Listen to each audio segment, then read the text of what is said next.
По данным пресс-службы прокуратуры Чувашской Республики, в Канашском районе вынесен приговор в отношении лица, совершившего тяжкое преступление. Канашской межрайонной прокуратурой поддержано государственное обвинение по уголовному делу в отношении 30-летнего жителя деревни Малой Викшихи Канашского района. Он обвинялся в совершении преступления, предусмотренного частью 2 статьи 111 УК РФ «Умышленное причинение тяжкого вреда здоровью с применением оружия или предметов, используемых в качестве оружия». Судом установлено, что в ночь с 24 по 25 мая 2019 года осужденный, находясь в состоянии алкогольного опьянения, в ходе возникшей ссоры со своим знакомым, действуя умышленно, нанес ему несколько ударов руками и ногами по различным частям тела, затем, схватив табуретку, нанес не менее 3 ударов по голове потерпевшему. Вину в совершенном преступлении подсудимый признал частично. Суд, согласившись с мнением государственного обвинителя, назначил виновному наказание в виде лишения свободы на срок 4 года с отбыванием наказания в колонии общего режима. Кроме того, удовлетворен в полном объеме заявленный прокурором иск по данному уголовному делу в интересах территориального фонда обязательного медицинского страхования Чувашской Республики о взыскании с виновного расходов, затраченных на стационарное лечение потерпевшего в результате умышленных преступных действий подсудимого в размере более 184 тысяч рублей. Приговор в законную силу не вступил. Прокуратурой Чувашской Республики утверждено обвинительное заключение по уголовному делу в отношении 43-летнего уроженца села Чувашские Темяши и Брестинского района. Органами предварительного следствия ему предъявлено обвинение в совершении преступлений, предусмотренных пунктами Ж и К части 2 статьи 105 УК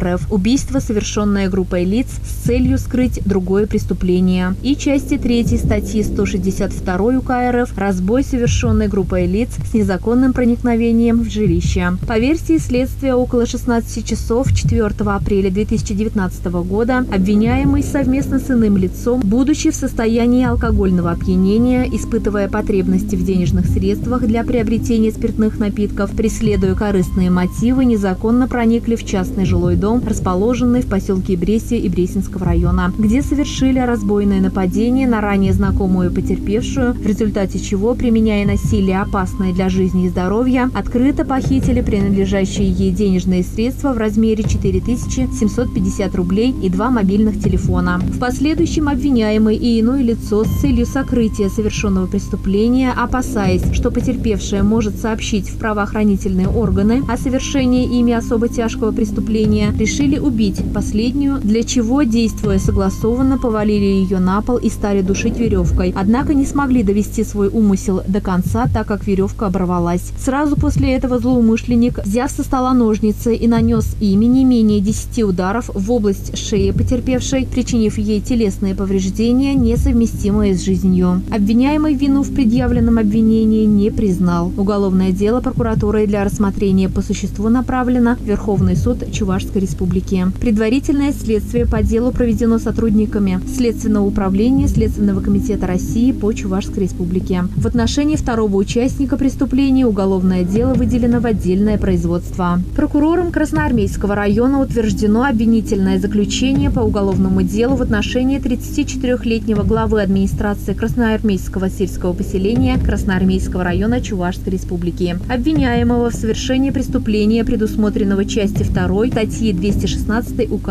РФ «Нарушение правил безопасности при ведении строительных работ, повлекшее по неосторожности смерть человека». По версии следствия, обвиняемый в апреле месяца 2019 года через Центр занятости населения Красноармейского района организовал проведение оплачиваемых общественных работ для 3 безработных граждан в виде распиловки, сбора и складирования частей дерева на участке местности в одном из населенных пунктов района. При этом работники не обладали специальными познаниями в указанной сфере и не прошли обучение по охране труда. В ходе выполнения указанных работ незакрепленный ствол дерева скатился со склона. В ходе выполнения указанных работ незакрепленный ствол дерева скатился со склона и по ходу движения придавил к земле 60-летнего рабочего. От полученных повреждений последний скончался на месте происшествия. Уголовное дело было возбуждено следователем Следственного отдела по городу Новочебоксарску, Следственного управления Следственного комитета Российской Федерации по Чувашской Республике по материалам прокурорской проверки. В ходе расследования в отношении обвиняемого следствием была избрана мера пресечения в виде подписки о невыезде и надлежащего ненадлежащем поведении. Уголовное дело прокуратурой направлено в суд для рассмотрения по существу. Проведенная прокуратурой Бресенского района проверкой соблюдения законодательства о воинской обязанности и военной службе выявлены сайты, на которых неограниченному кругу интернет-пользователей за определенную плату предлагалось приобрести военный билет без прохождения медицинского освидетельствования и воинской службы.